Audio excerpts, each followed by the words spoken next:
every country, every culture has a different way of approaching barbecue. It really is about what works for you and safety.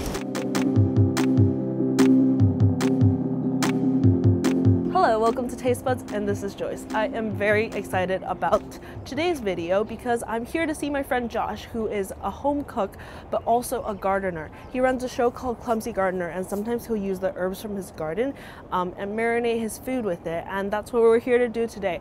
I really don't know much about growing herbs. I also don't know much about barbecue, and we're about to have a barbecue feast, so he's going to teach me all about that.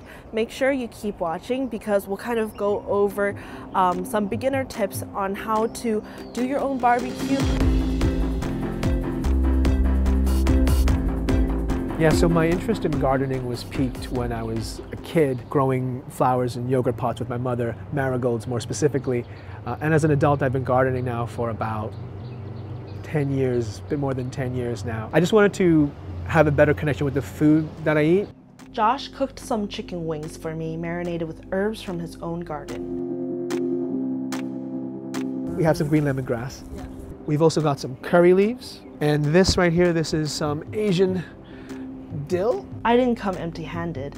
I came with lamb skewers or 羊肉串, which was the most common type of barbecue I could buy from the streets growing up in the Chinese mainland. The day before, I marinated around 500 grams of lamb leg with half an onion, all diced up, an egg, and seasoned it with a little bit of soy sauce, salt, chicken powder, 5-spice powder, and cornstarch. A little bit is around 1 gram in Chinese cooking lingo, if that helps. I got bamboo sticks to skewer the lamb, and I prepared cumin and chili powder to sprinkle on while cooking. And so with the cleaver, I would say that sharpening it really did help me in the process.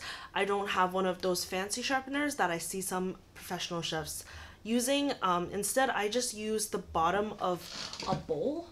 So here, for instance, I have a bowl. This is the bottom bit, and this part of the ceramic is already quite rough, so you're not going to do any damage. I just scrape my cleaver along it a few times. When I was cutting the meat, I was just trying to go for even bite-sized pieces. Even though it was my first time actually with a sharpened knife, it wasn't too hard to cut this lamb leg since it was mostly lean. I have to let you know that this cut is not really ideal for what we're doing. When we want to make lamb skewers, you actually want a good amount of fat with the cut of meat that you get. But with this lamb leg that I got, it was all lean meat. What you really want is to maybe have half and half fat, half lean meat, so you can stack it when you put it on the skewer, so it kind of goes lean meat, fat, lean meat, fat, lean meat, fat, and it creates a lot more juicier and a lot more flavorful of a final product. Back to cooking. Josh broke down the basics for me. This is a gas grill.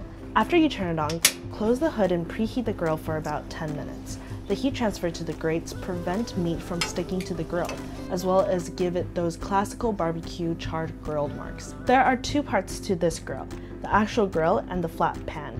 The food on the grill section is exposed to naked flame, so it cooks faster than the flat pan. If you like the charred smell and taste of barbecue meat, put it over the naked flame. There are hot spots on the grill. Swap the positions around if certain pieces are cooking faster than the others, so they can all be exposed to those hotter spots. Seeing that one skewer was less charred than the other, I swapped them. But also don't move it around too much. The toughness of the lamb when you touch it with your fingers and its color informs you about whether it's cooked. And this is how Josh checked if his wings are done. Basically, if the fork can go all the way through, they're good to go. Of course, I've stuffed them with herbs, so I'm just trying to find a fleshier part. But yeah, that goes right through. No bleeding or anything. So far I'm learning a lot from Josh. I feel like I really want to have a grill myself too. It just seems like a great way of cooking meat.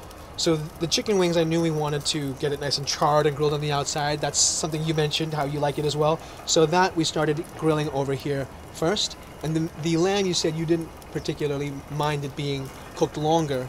And so what we did was start them over here. That's why we did that. And you also wanted them to be a bit drier as well. So once the wings are done, I've piled them up over here. And now that the lamb is sort of evenly cooked, we can now begin the charring and sort of having it dry out a bit further. Also, if you had it here the entire time, you kind of run the risk of doing exactly what this.